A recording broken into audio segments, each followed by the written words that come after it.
Hello, today I will read Exodus chapter 7. In chapter 6, we saw that uh, God encouraged Moses um and tell him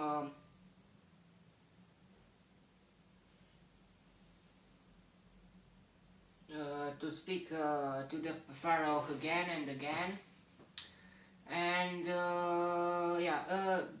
in this in the chapter 6 there was a family record of Moses and Aaron. Um too.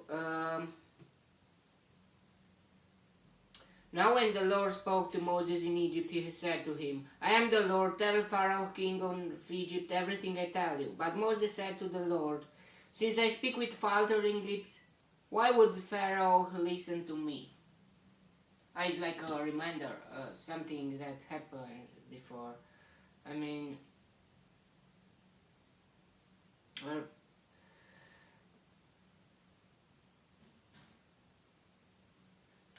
let's start reading the chapter 7. Then the Lord said to Moses, see, I have made you like God to Pharaoh, and your brother Aaron will be your prophet. Now we, as a parallelism in New Testament, in Apocalypse or something, there will be the beast and the Antichrist and his prophet.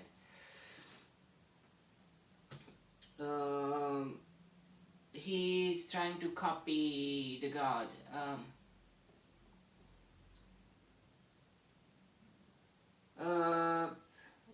Let's come back.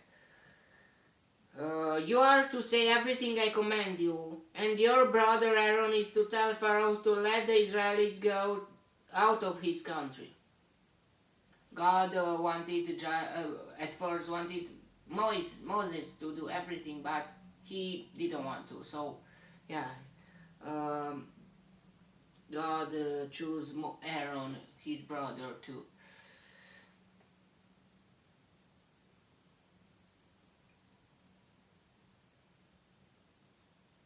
But I will harden Pharaoh's heart, and though I multiply my miraculous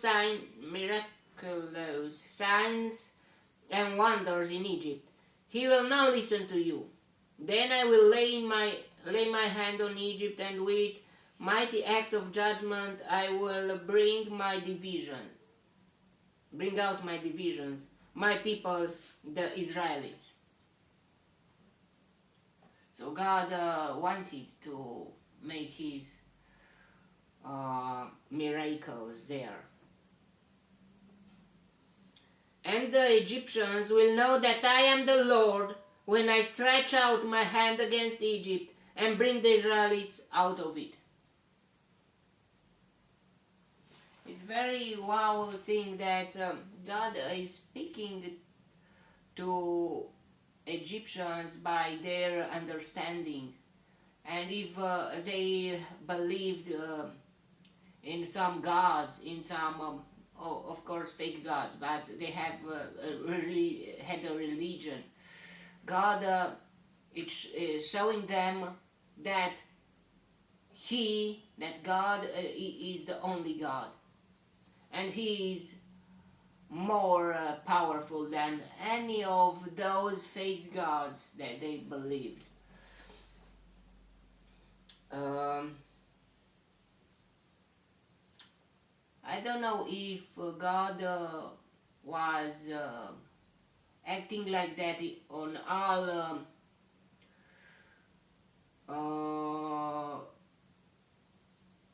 countries, on all countries of Earth, but maybe somehow, I don't know.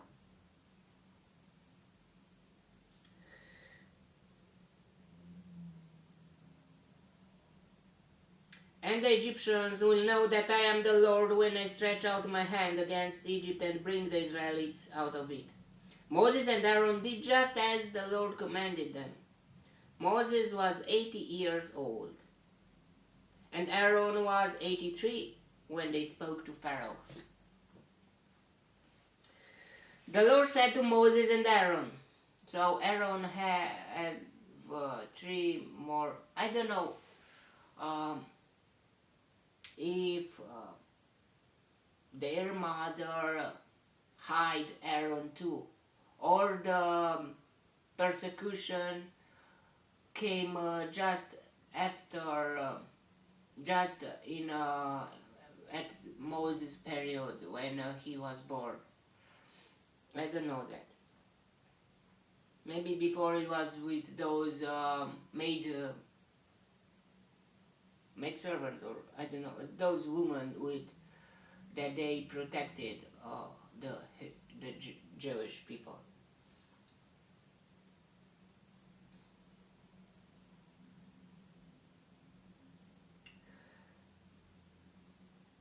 He didn't say that Aaron was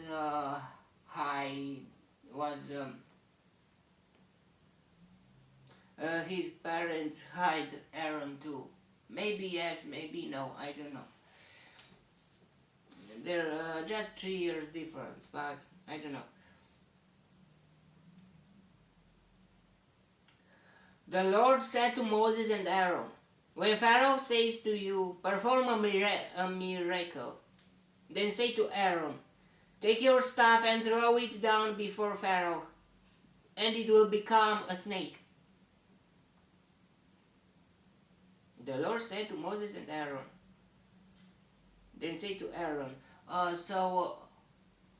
with that staff, now Aaron take that staff and perform that miracle, not Moses anymore. So Moses, what he was doing? If Aaron was speaking and made miracles, or we don't know, we will see. So Moses and Aaron went to Pharaoh and did just as the Lord commanded. Aaron threw his staff down in front of Pharaoh. His staff. So Aaron's staff is Moses' staff or another one, I don't know. Aaron threw his staff down in front of Pharaoh and his officials, and it became a snake. Pharaoh then summoned wise men and sorcerers, and the Egyptian magicians also did the same things, but by their secret arts. Which is, wow, some humans to perform that, and to know how to make from a branch, from a staff, to make a snake. It is very unusual. It is power of the Satan, I think. Yeah, for sure. Each one threw down his staff and it became a snake.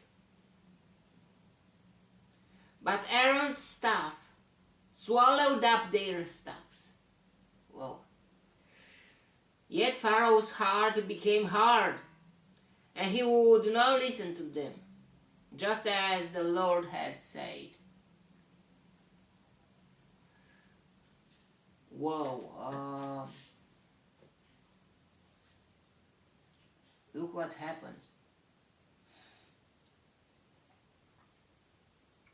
Then the Lord said to Moses, Pharaoh's heart is unyielding. He refuses to let the people go. Go to Pharaoh in the morning as he goes out to the water. Wait on the bank of the Nile to meet him, and take in your hand the staff that was changed into a snake. So Aaron's staff, and before I think it was Moses' staff. I think it's just one staff. Then say to him, the Lord, the God of Hebrews, has sent me to say to you, let my people go so that they may worship me in the desert. But until now you have not listened. This is what the Lord says. By this you will know that I am the Lord. With the staff that is in my hand, I will strike the water of the Nile, and it will be changed into blood.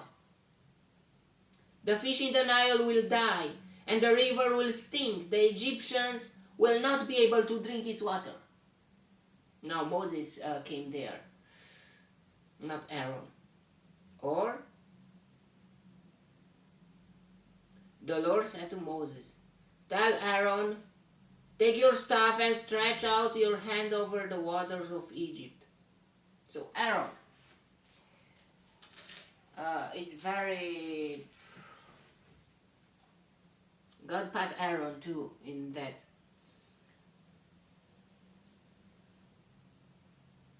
Over the streams and canals, over the ponds and all the reservoirs, and they will turn to blood.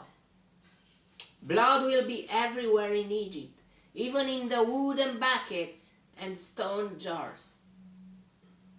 Moses and Aaron did just as the Lord has commanded. He raised his staff in the presence of Pharaoh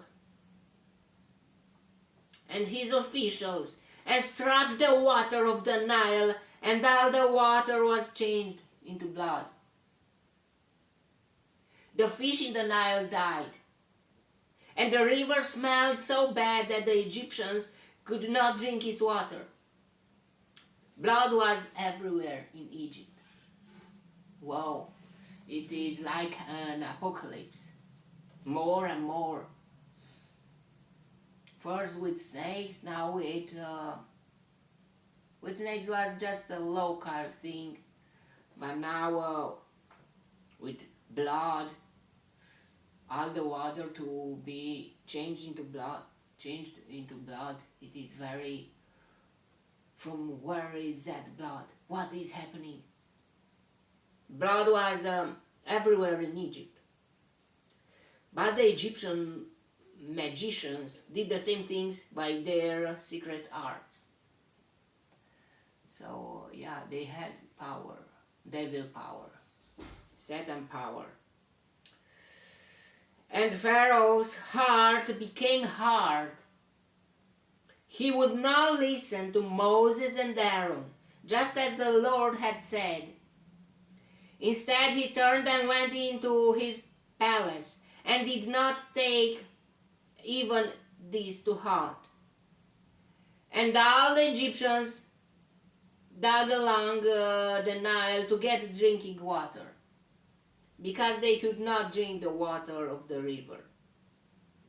So they still found a solution to dig along the Nile to get drinking water, because maybe just on the surface it was blood, but on the deep, not on the river, but on the springs under the river or something like that, because they could not drink the water of the river. Pharaoh's heart became hard because because his magicians could perform that miracle too with the serpent, and in second they could change the water into blood too. So they had some power. They were not just, it was not just a fake religion. It was fake, but it was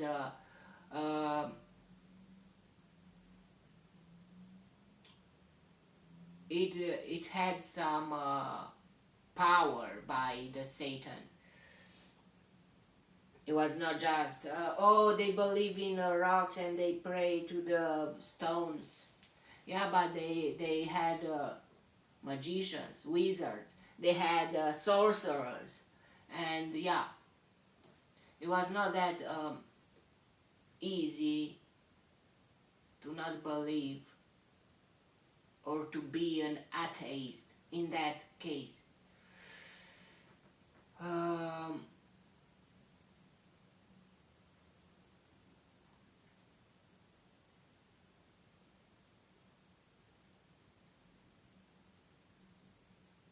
What we see in this chapter is that God starts to make miracles and start to concur with Egyptian magicians and sorcerers and all of them with their religion and the power of Satan.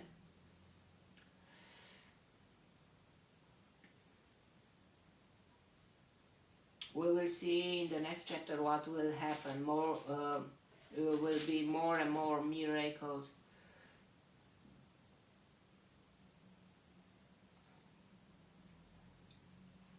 God didn't want just to take the Israelites people out from Egypt, but to punish their religion too, and to show them that God is the only one that you must believe.